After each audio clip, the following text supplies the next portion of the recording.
মানে স্পিকার, আমি এই ব্যাপারে স্পষ্ট বলতে চাই, মদ আল্লাহ তাআলা হারাম করেছেন, এটা কিয়ামত পর্যন্ত হারাম থাকবে। সারা দুনিয়ার সকল মানুষও যদি জায়েজ বলে, হালাল বলে, তবুও এটা হারাম থাকবে।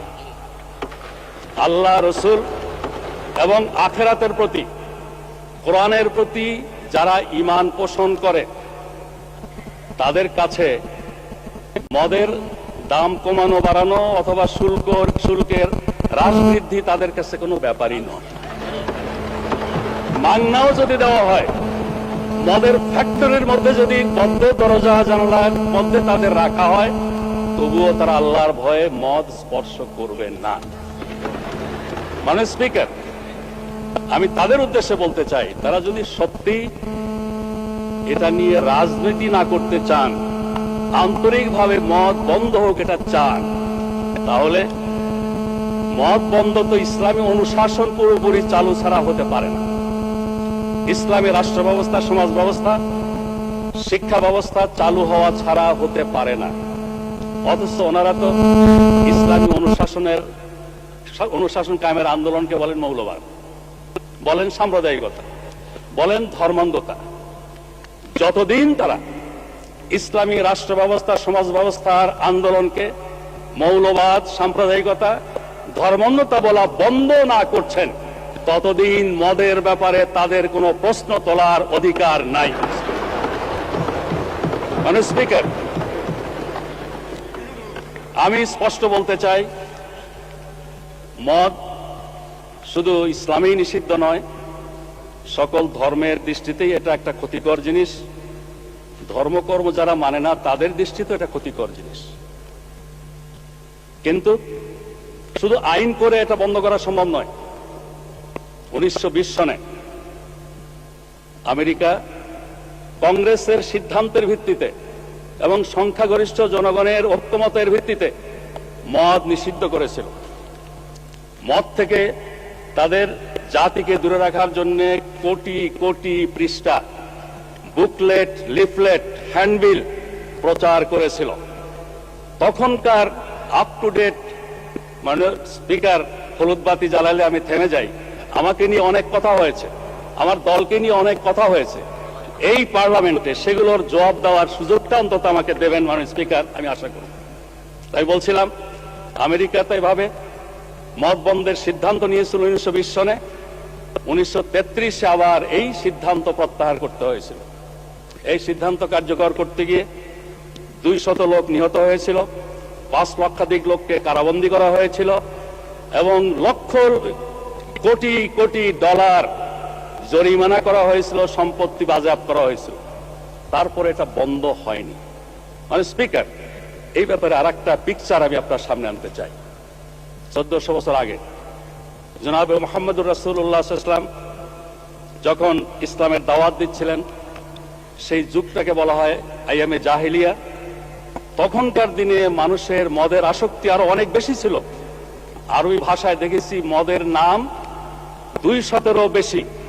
তাদের কাব্য সাহিত্যে মদের বন্দনায় ভরপুর। সেখানে বাড়িতে বাড়িতে মদের মটকি ছিল। আমেরিকার মতো এরকম প্রচার মিডিয়া ছিল না মোটিভেশনের জন্য। কিন্তু ইমানি শক্তি, আল্লাহ, রসুল, আখিরাতের প্রতি বিশ্বাস এমন একটা শক্তি, এই শক্তির বলে সেদিন পর্যায়ক্রমে মানুষকে তৈরি করে নিয়ে যে মদ নিষিদ্ধ করা হয়েছিল, আজকেও মুসলিম বিশ্বের সংখ্যাগরিষ্ঠ মানুষ আইনের কারণে নয়, আল্লাহর ভয়ে মদ থেকে দূরে থাকে। ঘটনাটি একটু আপনাকে বলি।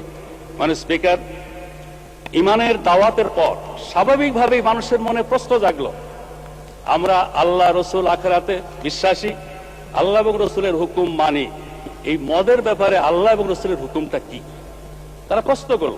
আল্লাহ বলছেন, ইয়াসআলুনাকা আনিল খামরি ওয়াল মাইসির কুল ফীহিমা ইসমুন কাবীর ওয়া মানাফিউল লিন-নাস ওয়া ইসমুহুমা আকবারু মিন নাফইহিমা। তোমাকে প্রশ্ন করে এরা মদ এবং জুয়া সম্পর্কে। বলে দাও হে মুহাম্মদ, এর মধ্যে সাংঘাতিক ক্ষতিকর দিক আছে, আবার কিছু কিছু উপকারিতাও আছে। তবে উপকারিতার পরিমাণটা অনেক বেশি। এটার ফলেই অনেকে অপকারিতার পরিমাণ অনেক বেশি, ক্ষতির পরিমাণ অনেক বেশি। এটার মধ্যে যে মেসেজ ছিল, বুদ্ধিমানেরা এটার ভিত্তিতে মদ ছাড়া শুরু করলো। সেকেন্ড স্টেজে এসে বলা হলো, লা তাকরাবুস সালাহ ওয়া আনতুমুস সুকারা, মদের নেশা থাকা অবস্থায় নামাজের কাছেও যেও না। নামাজ তো আগেই ফরজ হয়েছে, কিন্তু অতি বুদ্ধিমানেরা শুরু করলো কি, ফজর আর জোহরের মাঝখানে এমন একটা সময় সিলেক্ট করে যাতে জোহরের সময় আসার আগে নেশা কেটে যায়।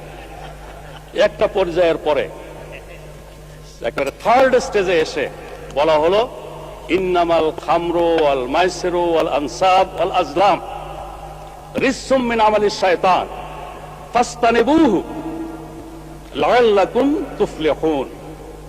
এই মদ, এই জুয়া, এই মূর্তি, এই পাশা খেলা, এগুলো শয়তানের কাজ। তোমরা এগুলো বর্জন করো, এগুলো থেকে বিরত হও, যাতে করে তোমরা সফল কাম হতে পারো। এই অ্যানাউন্সমেন্টের সাথে সাথে মদের পেয়ালা কারো মুখের কাছে ছিল, ফেলে দিয়েছে। কেউ খাওয়ার পরে মুখে আঙুল দিয়ে বমি করে দিয়েছে।